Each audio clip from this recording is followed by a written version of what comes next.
بار associations کا پاکستان کے وکلاء کا یہ کمال ہے کہ مارشل لا ہو یا جمہوریت ہو، بار کی الیکشن ہر سال ہوتی ہیں. 200 کے قریب بار ایسوسیشن، صرف سپریم کورٹ بار نہیں، 200 کے قریب بار ایسوسیشن صوبائی، پھر صوبائی کے آگے جو بینچز بنے ہوئے ہیں ان کی، پھر ڈسٹرکٹ بار، پھر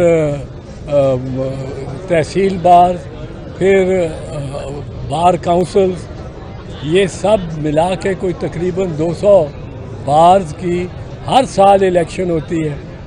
کسی قسم کے بھی ماحول ہو باہر، اور یہاں ایک اچھے ماحول میں الیکشن ہو جاتا ہے. ہر سال ہارنے والا جیتنے والے کو مبارکباد دیتا ہے اور دوسرے دن آ کے وہ کمرہ صدارت میں بیٹھ جاتا ہے. یہ وکلاء سے ساری قوم کو یہ بات بھی سیکھنی چاہیے. اچھا سر، یہ الیکشن کو دیکھیں گے کہ کیا وکلا کا یہ الیکشن ہے یا اسٹیبلشمنٹ کا اور وکلا کا الیکشن ہے؟ جو بھی الیکشن ہے اس کی دراڑ اس کوئی ایسی ہم نہیں ڈالتے ہوتے، اور اسٹیبلشمنٹ یا وکلاء کا، یہ وکلاء جو بھی ہوں گے وہ عدالت کے اور قانون کے محافظ ہوں گے اور پہرا دینے والے ہوں گے.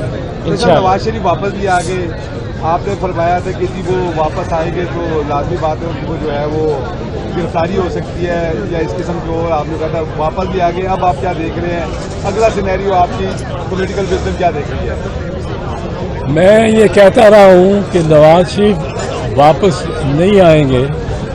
اگر آئے تو وہ ضرور کسی ڈیل کے ذریعے آئے.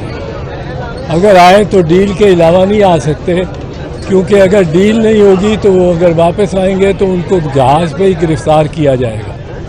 اس کے برعکس ہوا بالکل.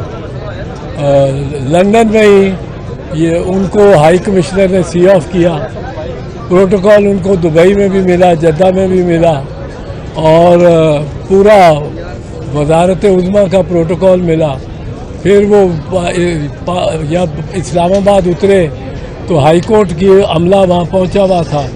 ان کو گرفتار کرنے کے لیے نہیں، ان کو سہولت ان کی سہولت کاری کے لیے ان کے بائیو میٹرکس وہیں ایئرپورٹ پہ ہوئے. اتنے احسان کیا چیف جسٹس صاحب نے. اور پھر ان کو جہاز ان کا لاہور پہنچا. لاہور سے وہ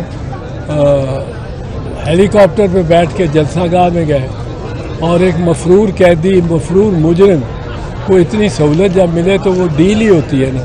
وہ نہ ڈھیل ہے نہ کچھ ہے، وہ ڈیل ہے، ڈیل. اب آپ کیا سمجھتے ہیں کہ پہلے آپ نے ایک دفعہ کہا تھا کہ جنرل باجوہ نے نواز شریف کو این آر او دلایا باہر گئے، اب کسے این آر او دلوایا واپس آئے؟ اب بھی کوئی جنرل باجوہ کے پیش رو کہتے ہیں کہ پیش روی کہتے ہیں، بعد میں آنے والے کہتے ہیں، پریڈیسیسر نہیں، پریڈیسیسر تو نہیں، سکسیسر کہہ لیں. پر اردو میں کیا کہتے ہیں؟ جانشین. چلو جانشین یا گدی نشین، کرسی نشین، جیسے بھی آپ سمجھیں وہ ہے. جی کل الیکشن کمیشن نے کہا ہے کہ ہم 28 جنوری کو اپنے وقت پہ الیکشن کروائیں گے، اور پرائم منسٹر کل لاہور میں تھے، انہوں نے بھی کہا کہ الیکشن کمیشن کا مینڈیٹ ہے، وہ وقت پہ الیکشن کروا رہے ہیں. آپ کیا دیکھ رہے ہیں؟ اگر تو ڈیل کے مطابق چلتا رہا کام تو پھر تو الیکشن شاید ہو بھی جائے. لیکن اگر ڈیل کے مطابق ڈیلیور نہ کر سکے نواز شریف صاحب، اور کسی قیدی کا وہ ووٹ بینک نہ توڑ سکے، تو پھر الیکشن شاید خطرے میں ہی ہو جائے. سر، خبریں یہ گردش کر رہی ہیں کہ پنجاب جو ہے وہ آئی پی پی کو جائے گا، اور وفاق میں جو ہے وہ نواز شریف آئیں گے. پیپلز پارٹی اور پی ٹی آئی کہیں نظر نہیں آ رہی.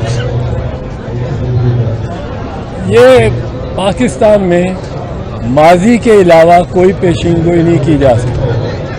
پاکستان میں you can predict nothing but the past. آپ کو 8 مئی کو یہ پتا تھا کہ 9 مئی کو یہ ایسا واقعہ کسی نے پلان کیا ہوا ہے، منصوبہ بندی ہوئی ہے اس کی، پوری اس منصوبہ بندی کے مطابق عمل ہوا.